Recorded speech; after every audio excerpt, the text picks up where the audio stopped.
Missing You by Kyronea.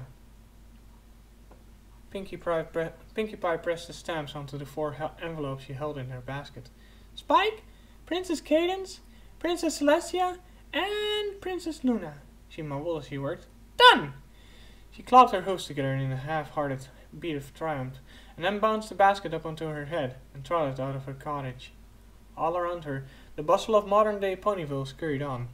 The managerial flashed by, briefly visible in the gap between the 2 tall buildings. The dragon-like roar of its passage dimmed to a whisper by distance. Auto taxis carted passengers to and fro. Commuters piled up at the train station to head to Canterlot and Manhattan or Philadelphia for their daily jobs.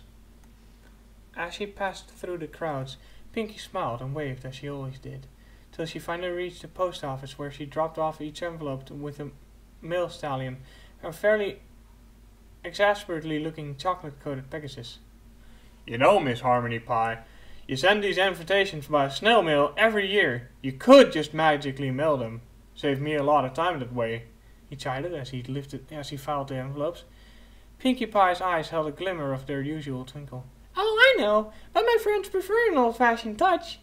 The mail stallion shook his head, and as Pinkie Pie bounced out of his office, she could practically hear him thinking about how stupid and stubborn the eccentric mayor could be.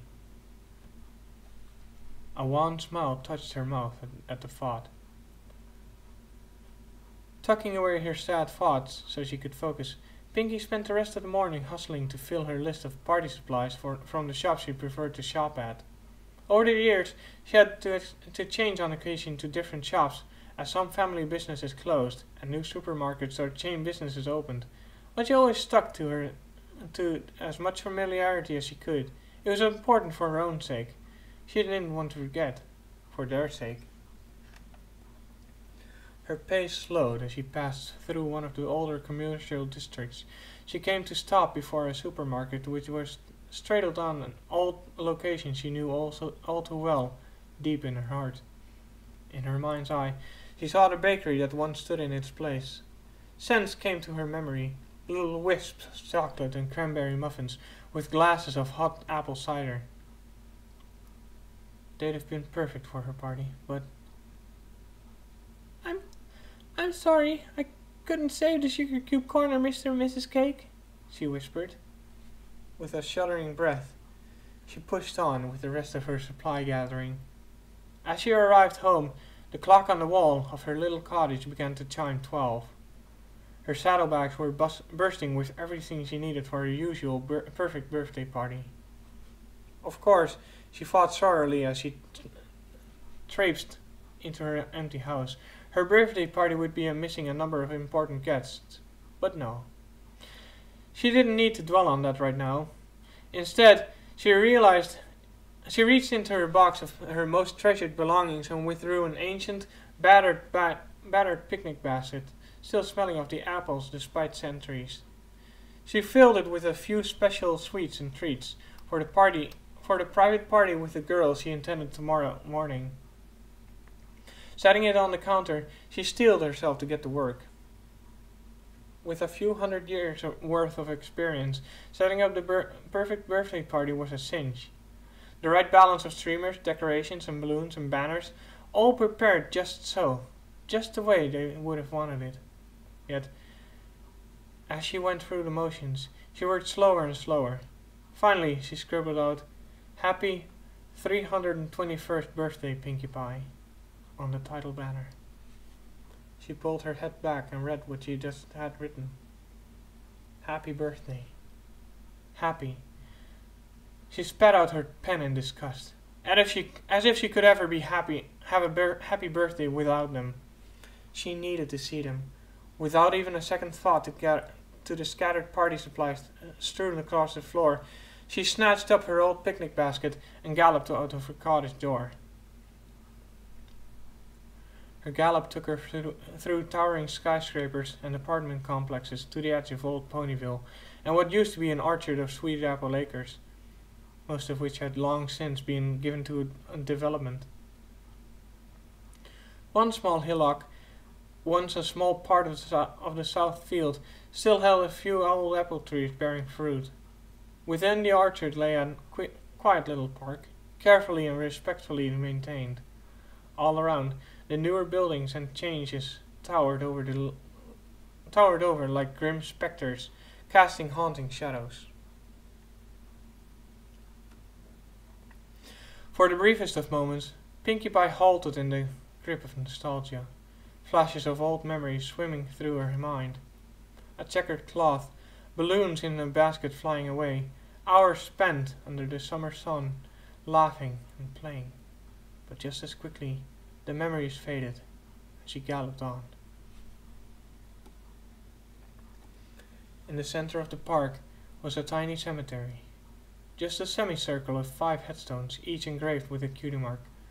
A threesome of apples, a threesome of diamonds, a threesome of butterflies, a cloud with a rainbow lightning bolt, and a purple 6-sided star. At the center of the headstone stood a pedestal with an engraved tablet bearing the message, "Here lay the saviors of Equestria, the spirits of the elements of harmony. Death will not be the end of the love they shared in life." Carved into the stone at the end of the message was a stylized royal hoofprint. Tears welled up in her eyes at the sight of the headstones. She placed the basket of sweets down and began to pass out a different treat to each grave. As she placed the final gift at the foot of Twilight's headstone, her body began to shake. I hope I didn't get you the wrong kind of muffin, Twilight.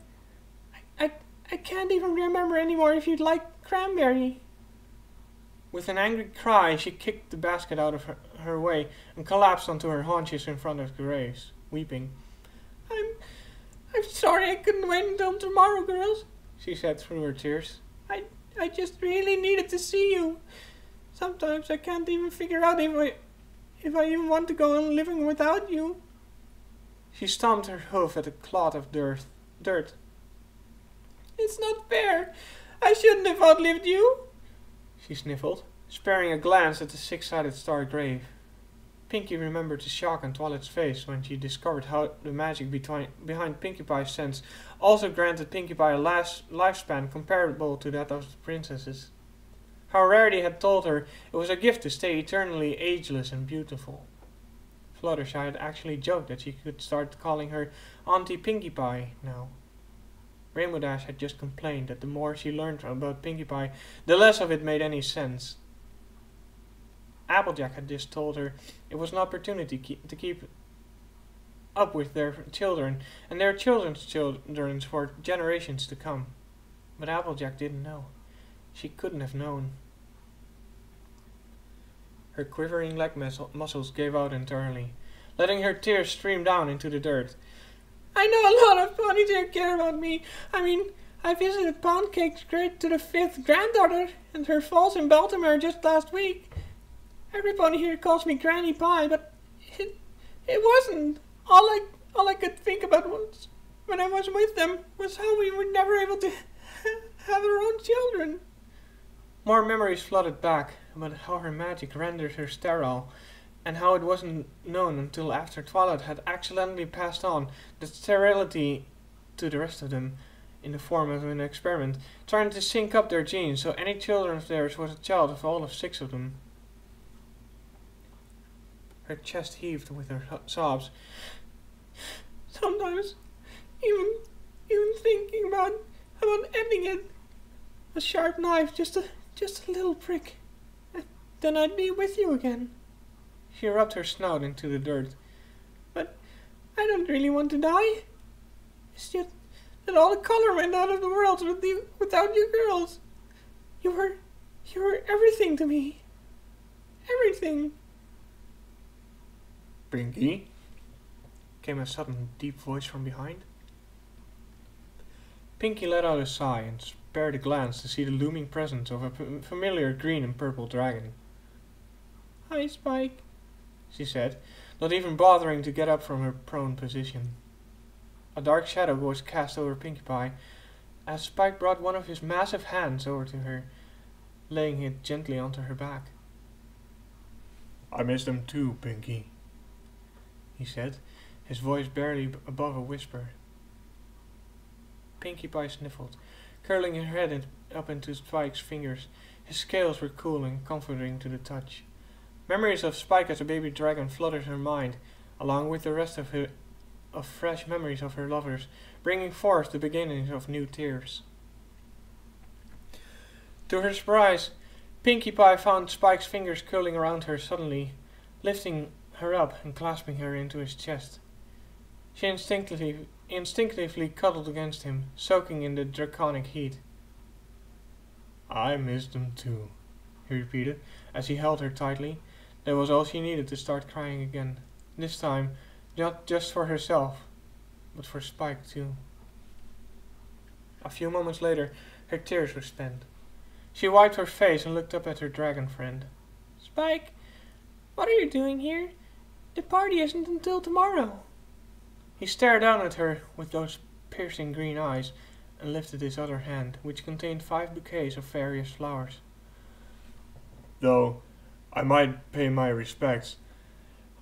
Thought I might pay my respects. Didn't think you'd be here too. Missing them again?" Pinkie Pie nodded wordlessly.